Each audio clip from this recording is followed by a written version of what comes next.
the Union Budget 2015-16, which was presented by Finance Minister Arun Jaitley in Parliament on Saturday, the 28th of February. Those who support the government have described the budget as visionary, as growth-oriented.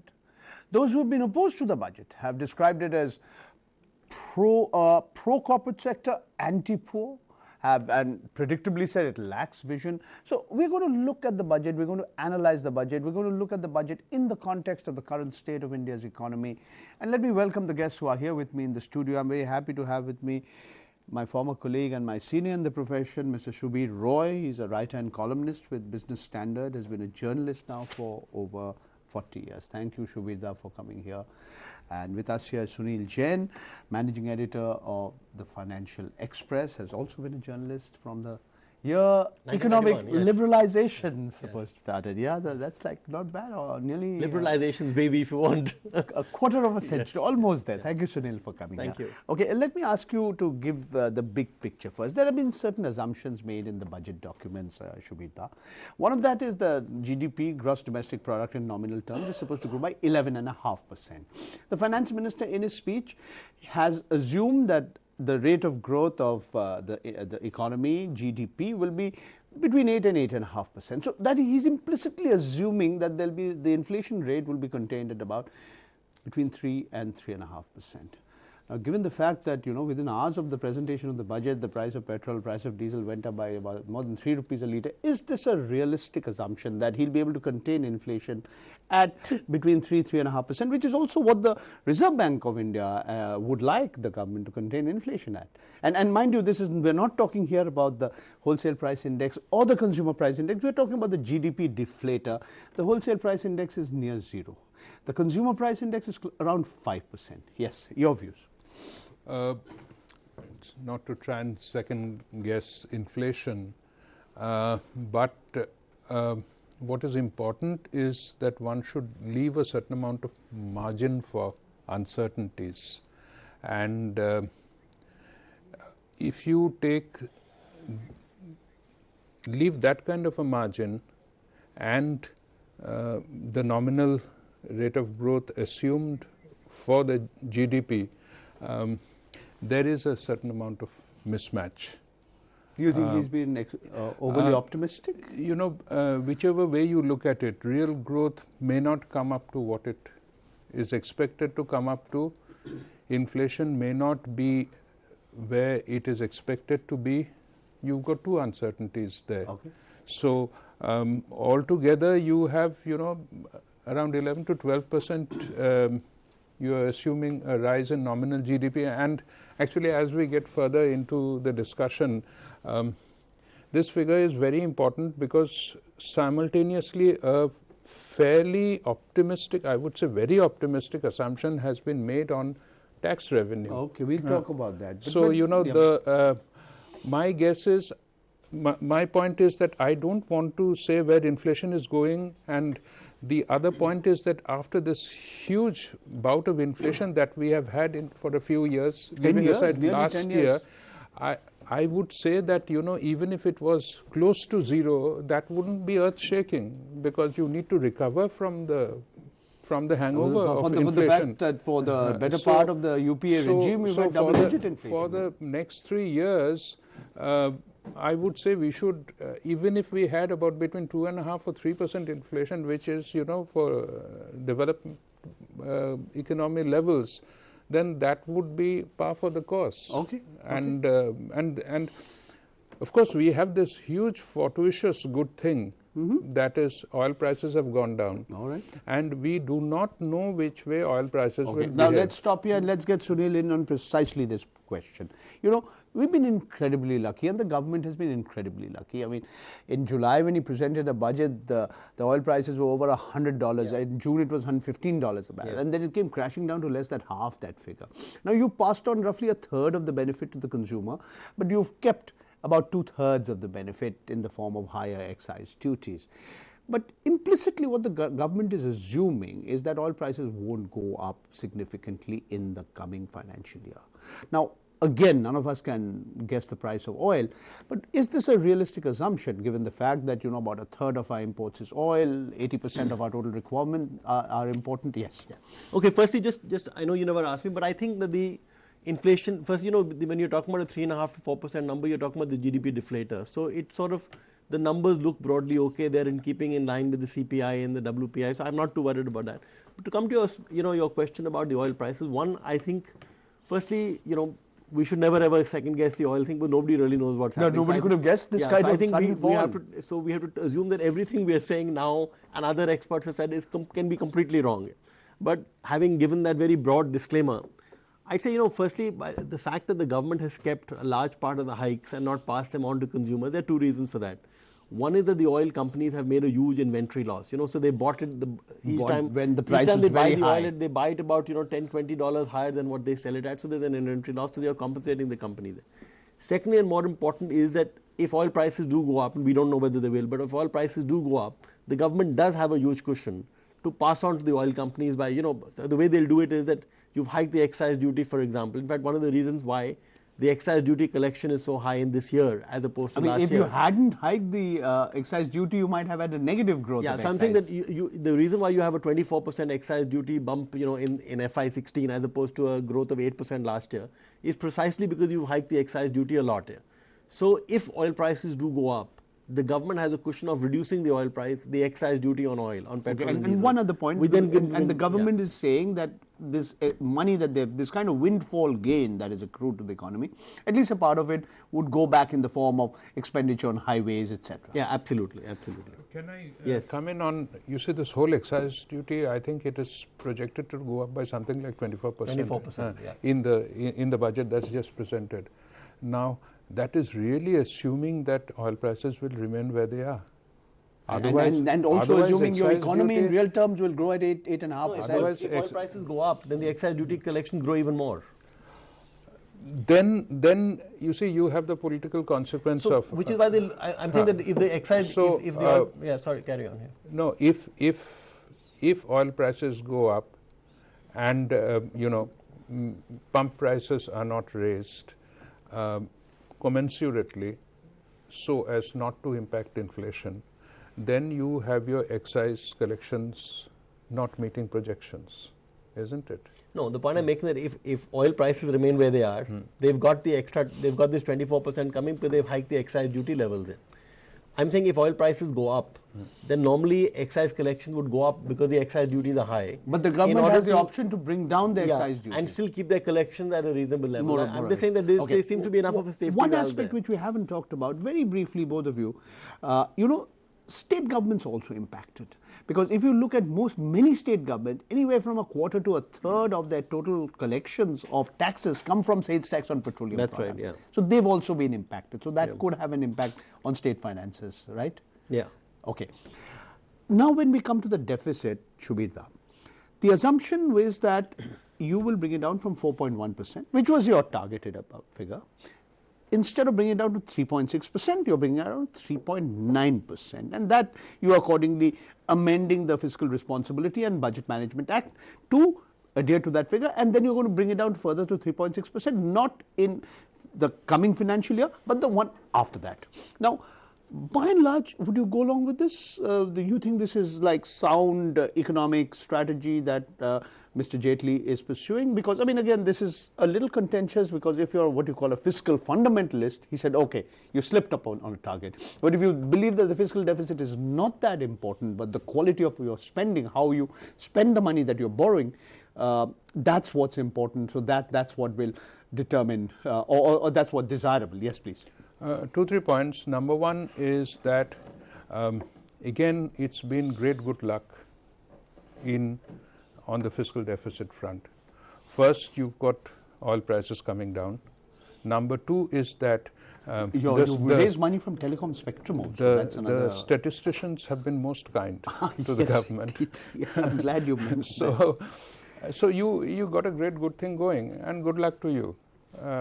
And number two is that even then the fiscal deficit targets have, they have been revised, and the law will have to be changed.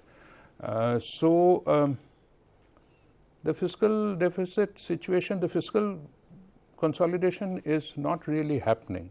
This is my sense. It is not really happening. No. Again, okay. Yeah, the Congress has been critical of the government. In particular, Dr. Manmohan Singh, former Prime Minister, Mr. Chidambaram, saying that the government has missed an opportunity to go in for fiscal consolidation. What are your views, Sunil? I mean, again, a couple of points. One, I think they have missed some opportunities, but let's just look at the thing. Firstly, I don't think the Congress party has any locus at all to criticize anyone. The FRBM target, as you said, it's been set at 3% now for FY18. But it's interesting that this 3% target was originally set up for FY08. No, this is the original FY08 target. So if you're looking at the last... But then you had a recession. No, I'm just saying, so if you're looking at, so if you look at a lot of reasons, I mean, all the 10 years of the Congress party, of the UPA, they've missed it consistently. So the question is, why did Arun Jaitley decide to give it a miss? And does it really matter? And did he miss it? I mean, did he lose opportunities? One, as we know, for example, that bank balance sheets are very stressed. We know that India Inc.'s balance sheets are very stressed. Very, very stressed. And in fact, this has been pointed out and emphasized in the economic survey. By people in the previous government as well. That's correct. So at a time when you've got no growth impetus, you needed that growth impetus. So would you rather stick to the fiscal deficit, or would you give that growth impetus here? So I think he tried to give the growth impetus. The economy is expected to grow at 8%. So well, 8 is the new 6. How much? 6 is the new 8. What more do you want? Yes, because of the statistical. 6 is the new 8. Extremely kind so statisticians. so that's the kind of situation why you needed to relax the FRBM. But why do you need the fiscal deficit to be in order? I mean, let's just look at that fundamental question. The reason why you're bothered about the fiscal deficit, you don't want government borrowing to be too high. Because you believe that would spur future inflationary expectations. And why don't you want government borrowing to be too high? You don't want government borrowing to be too high because, if the private sector is also borrowing at the same time, you crowd them out, you raise the interest rate. Right, I got you there. Right now, and the RBI is again and again saying... But Paranjoy, the private people are not, it's a matter of you got to look, the private sector is not borrowing. So at a time when the private sector is not borrowing, for a little while, there's no harm in the government spending a bit more. But if you talk about the big opportunity lost, I think the government lost very, very big opportunities. They lost the opportunity to start reforming LPG subsidies. Okay, we'll come to that. Okay. We'll come to subsidies in a little while. What lost opportunities? That's okay, we'll come to that. But Shubhita, some of the points that Sunil made, I'd like you to comment on that. One thing is this whole issue of the fiscal deficit, how important is it? Because today we have a situation where the Reserve Bank of India Governor, Dr. Raghuram Rajan, is very clear that until inflation eases further, there's no question of easing the interest rates. He's done it a little bit, but industry should not expect. Industry keeps shouting itself hoarse. The contrary viewpoint is that, hello, you're not borrowing, damn it. The private corporate sector is hardly borrowing. Its balance sheets are not exactly in a good shape. Some of them are in a messy state. The banks are also pretty stressed.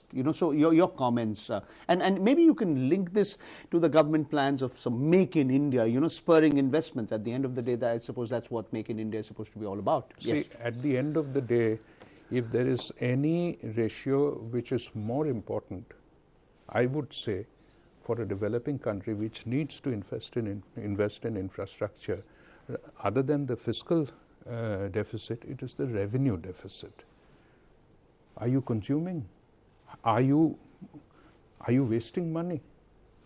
The revenue deficit is projected to be is absolutely where it was. 2.8%. Huh? You're meant to save money and invest in infrastructure, which crowds in private investment. And in fact, that's what... And if I may point out, the true sort of inability, I don't like to use a word like failure, on the part of the present dispensation, it is that it is yet to start, getting a handle on the revenue deficit, which brings us into things like, subsidies, etc. We'll come to subsidies in a short while. Can I just make one quick point on what Shubhit said about the revenue deficit? He's absolutely right, we have a problem there. But I think there's one issue that we also need to keep in mind, that let's say for the sake of argument, that we were actually spending, instead of 70,000 crore rupees with the finance minister says, is going to be spent by PSUs and the government on infrastructure creation. That's right. Let's assume for the sake of argument that this number was 1,40,000 crore rupees, so we'd all be cheering it. I think the fundamental problem is not the lack of money. It is the institutional mechanism to spend that money that is broken. That is what the finance minister needs to fix, or the government needs to fix. In fact, Sunil, I would argue further, and we can have a longer discussion on this because... While on the revenue deficit, if I may something, there is something like the pay commission which is coming. Which is going to come, yes. What will that do to the revenue deficit? Yeah. And can I say something unmentionable? I mean, you know, as long as it's not unparliamentary. You got an X amount being spent on pay and perks of government employees. Why don't you want to do something drastic? You know, you want less government, isn't it? Why don't you do something drastic as, you know, say we will postpone implementing the pay commission's recommendations because we don't have any money. If this broadcast shuts off it because some bureaucrat shut it off. Minimum governance, maximum governance. The vast majority of government employees who have not joined service in the last few years, I mean, you have an index-linked pension. Shubhida, let me start with you. You know, if you look at one of the reasons why the deficit target has been made is because a large number of departments and ministries of the government haven't been able to spend the money that was budgeted for. And unfortunately, these include some of the important social sector ministries like healthcare, like education. You know, effectively, you know, the Ministry of Health has not spent 20% of its money. Healthcare, you know, the end of the year cuts put it down by half. Then rural development, it's down in the revised estimate. They're down by 17%. So the point is, and women and child development, housing, then rural poverty, they're down by half. So the issue is the government addressing the problem? You know, we keep talking about the capacity to spend. What's the use in allotting money which you can't spend? It can be said fairly that, look, we haven't even completed 1 year. We intend to do these things. Give us a little bit of time. And I would say, in fairness, okay. But there should be absolutely no uncertainty in describing the present situation as something that has gone on despite a new dispensation being here for close to a year. That is, a budget makes estimates whose figures look nice. Then about halfway or two-thirds down the year, there is a shortfall foreseen. Expenditures are slashed. On the other hand, you also don't want expenditure to be bunched, everything to be spent at the last few months? It is in the nature of the animal that you somehow go and spend at the end of the year because of your tendering process or whatever it is. So you have this non-functioning, you know, state of administration which, despite a new dispensation having been in place for 9 months or so, has not changed. All right. Now we can say that it will change in the next few years. Let us see. Okay. But it hasn't changed. Okay. So, you know, this, okay, minimum government fine, maximum governance. You know, we're spending 1% of our GDP on healthcare. The government is spending. Now, even if we look at countries across the world, developed, developing, that's a ridiculously small amount. Education, midday meal, anything like that. We are not able to spend money. But the government seems to utilize this opportunity to sort of say, okay, we are not particularly concerned. We are not really looking at delivery systems, ability to spend money, empowering these ministries. And fine, take if 20% of your health budget is not spent, good for the, good for the deficit. Good for the deficit, yeah. But this is probably the wrong way to meet your deficit target. Absolutely, that is the point I made to you, that, but it's really the capacity to spend and fixing those institutions. If the National Highway Authority of India is not going to be, putting out road contracts, there's no point having the money. So we have a genuine problem there. But where I'm conflicted is that I wouldn't be that happy about the Education Ministry, for example, spending all its funds when you look, and more, if you look at, for example, the Asar report, because all that money is being spent and we're not seeing any outcomes. Right. But I think we have a problem there. But it's also a concern when your midday meal outlays don't get spent. Like for example, we have the FCI. Now, on most years, the Food Corporation of India, the food subsidy, has never ever fallen short of what has been targeted. Can I put what you're saying in far stronger terms?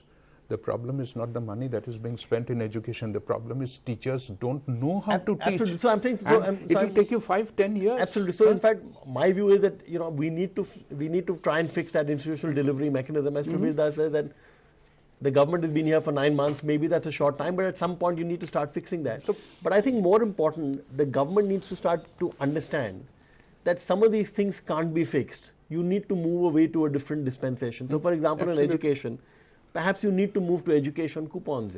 Okay, well, we can talk about. Okay, so you're introducing a new idea which can take us an hour to discuss, but the short point you're making is that your delivery mechanism is bust, and your ability to spend on social sector schemes, healthcare, education, rural development needs to be fixed. I mean, I think this is a complex issue. Would you like to add anything, and then we could sort of look at? I'm saying that the root of the problem is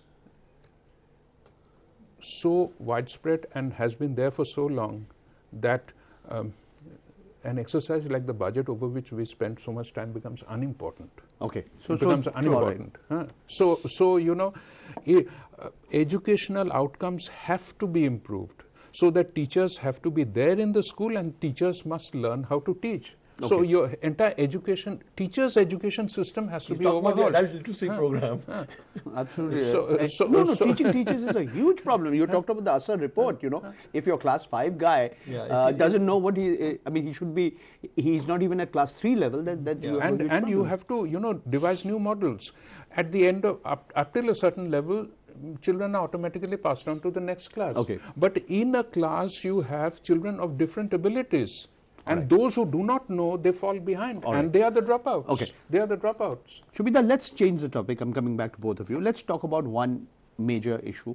And this is, we can talk at an ideological level. We'll also look at a very practical level. One of the big one of the big sources of funds, let me put it, in the coming budget has been divestments.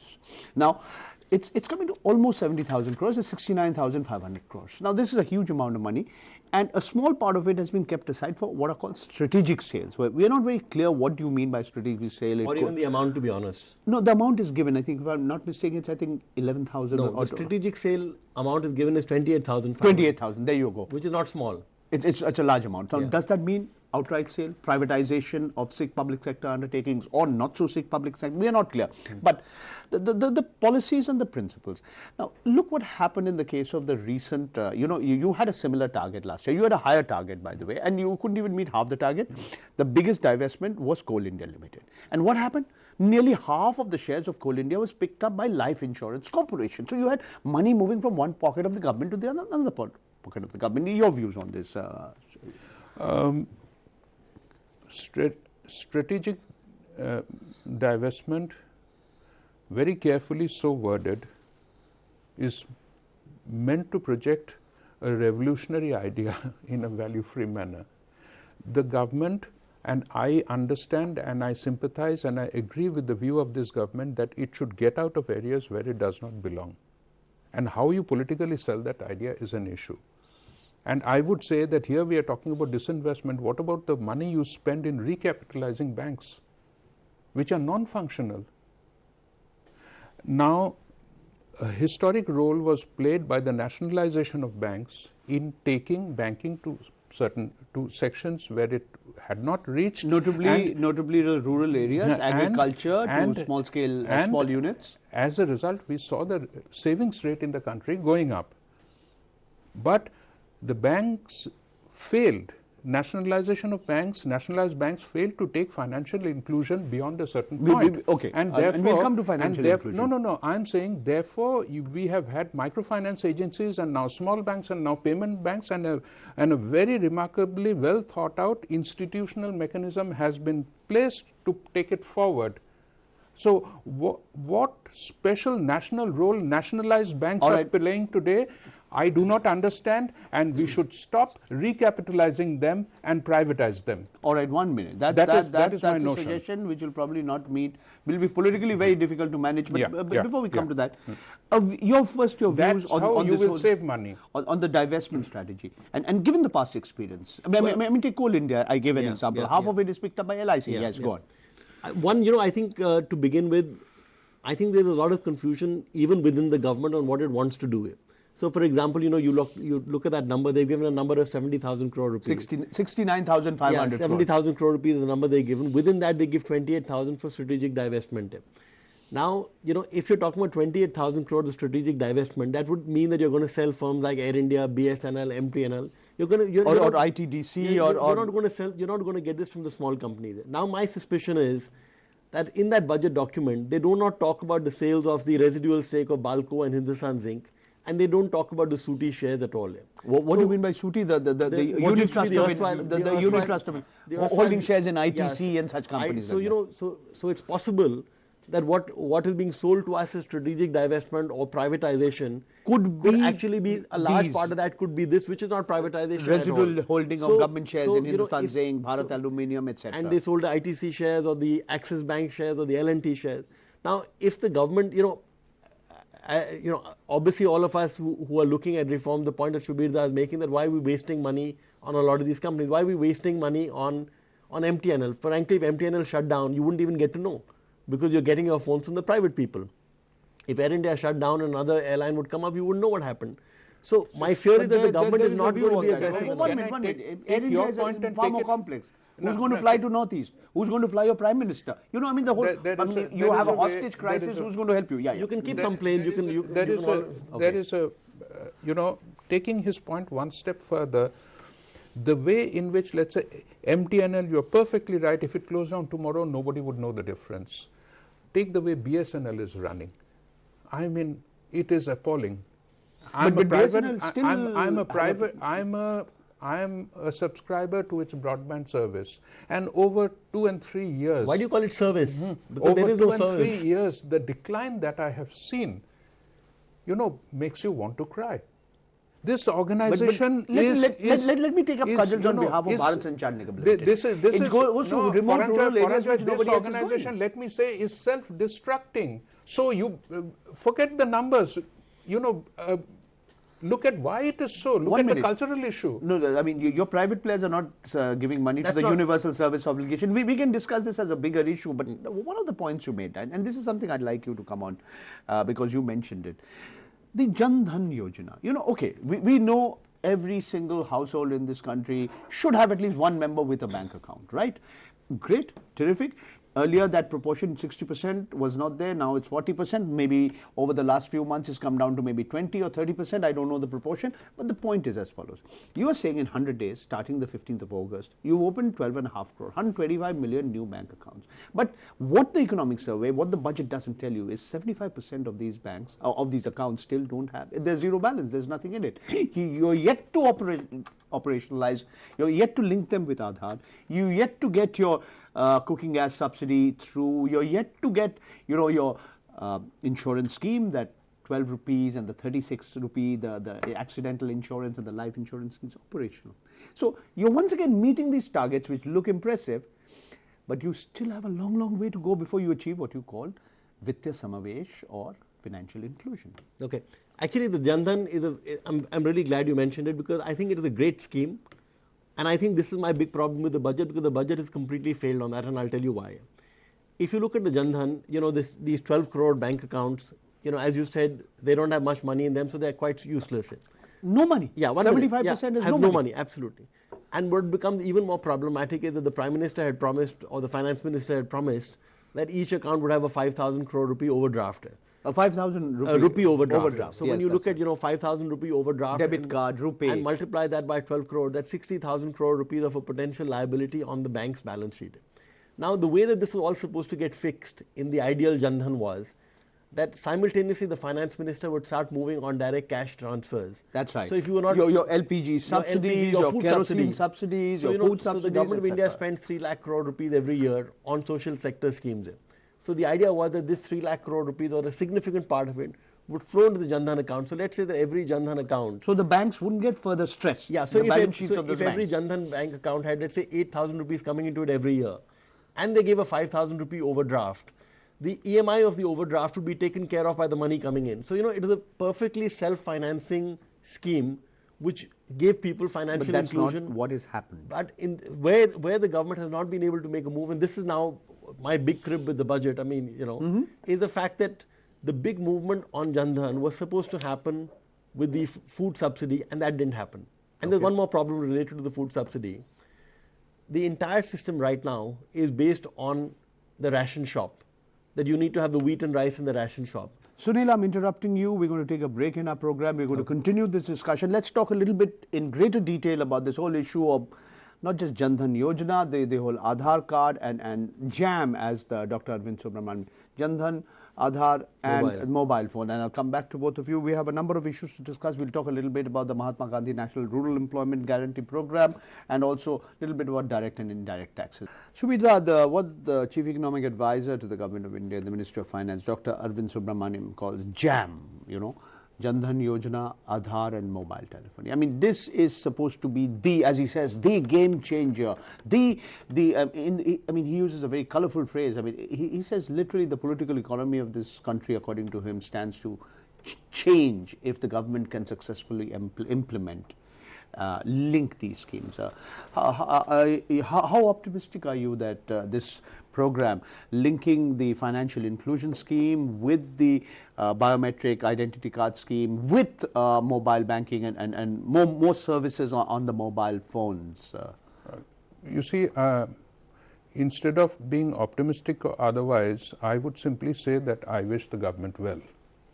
That if you can carry this thing through over several years so that it gets somewhere, then that would be a positive gain. Now, we can only wait What are and the see. challenges? What are the problem areas?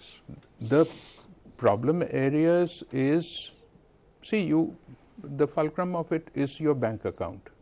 Now, you have to, a person's got to go to the bank and draw the money. And in dealing with a bank, poor villagers, poor people, illiterate people, they don't know how to deal with it, which is why banking has not yet come to the places. The bank branches are often located at a long distance away. Therefore, you've got microfinance organizations, therefore you've got business correspondents. And then you also have the cheat funds, and you would stay in Calcutta, all the fly-by-night operators who've ripped off ordinary people, all the Saradas of the world.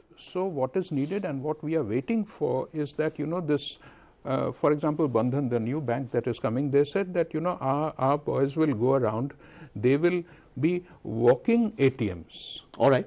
They will have a point of sale device with them. He'll be carrying that gadget. Now, to be honest with you, I'm waiting for that great day to come. Okay. For organizations which have the commitment and the cultural ability that is taking people out of, semi-urban stock to man these things and do it. So the banks couldn't do it. The nationalized banks couldn't do it. And the sooner you get rid of the government's ownership in them so as to stop the loss, it's better. We can talk about that. We can only look at the future. What he's saying is really, the bank has to now come to you. Well, that is really what is happening. That is, in fact, that is the whole concept of payment banks. And even before payment banks came in, you had, banking correspondents. So the idea of Jan Dhan is not that the villager walks 5 kilometers to the bank. It is that the pan shop or the panwadi shop, that fellow will be the bank's will be the face of the bank in the village. So I mean, obviously none of us really understand how the technology of this works. But the fact that it's the same way a mobile phone works. You're carrying what is something like a credit card. See, the fact that the government is able to give LPG subsidy in X number of districts tells you that it is possible theoretically to do it. All right. So it seems to me that the only problem here is not the technical part about getting the lists or getting the bank account seeded with the Aadhaar number or vice versa. It seems to me the will of the government to say that we are going to do it. Okay. I think that is, to my mind, that is the challenge. But as I said, I'm innocent of the technology. I know how it's supposed to work. The implementation challenges are something we don't know a few anything comments from you on the Mahatma Gandhi National Rural Employment Guarantee Act. You have the Prime Minister trashing this, ridiculing it literally. The next day, Mr. Jaitley, he doesn't increase it very much in the budget, just by a few hundred crores, but he says that if taxes are buoyant, if there's buoyancy in tax revenues, I'll increase it by 5,000 crores. We have the economic survey presented that same day, earlier in that day, which says well targeted. It talks about the rural poor, it talks about the landless laborer, it talks about, yes, but we have to improve the scheme, we have to ensure those rural roads are properly built, etc., etc. It's not just digging holes and filling them up again. Creating assets, micro irrigation schemes, etc., etc. Well, I actually like that speech of the Prime Minister because, at a very fundamental level, he's right.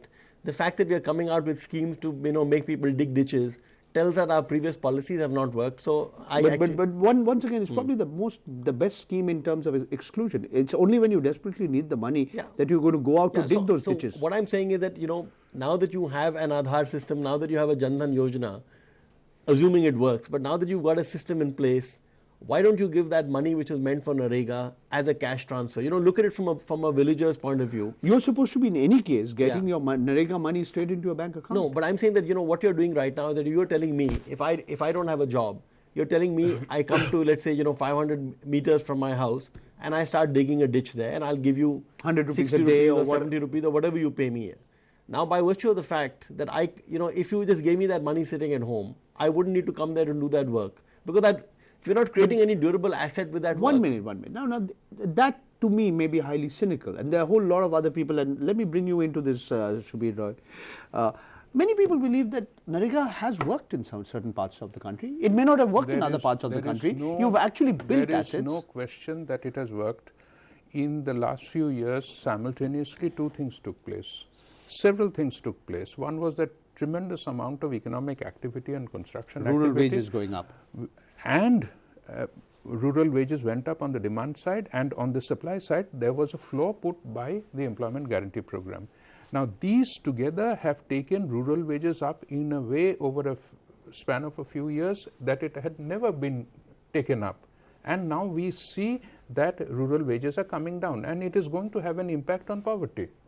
So, my common sense thing would be that instead of digging ditches that get washed out the next day, can we, spend a little bit more on, putting a little bit of cement in it? But once again, here the issue is, and there are people like Mr. And there is no Gadkari. question that it is an excellently targeted program. The Prime Minister and everybody talks about targeting. Now, it is self-selection. Sunil and I won't go and dig a ditch. Right. We don't need to. The guy who starves in the village, he will go and dig a ditch. But Sunil, that's so it's precisely meant for the point. him. The government is seeking to impose, seeking to increase the so-called materials component and reduce the wage components. But then the question is, this is meant to be an employment guarantee program. It's described as the world's biggest social security program. It's not that there are no flaws in it. Nobody's saying that, you should dig ditches or build roads which get washed away in the next monsoon.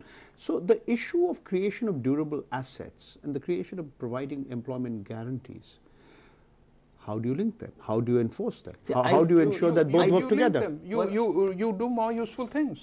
Well, I actually change your package of projects. Okay.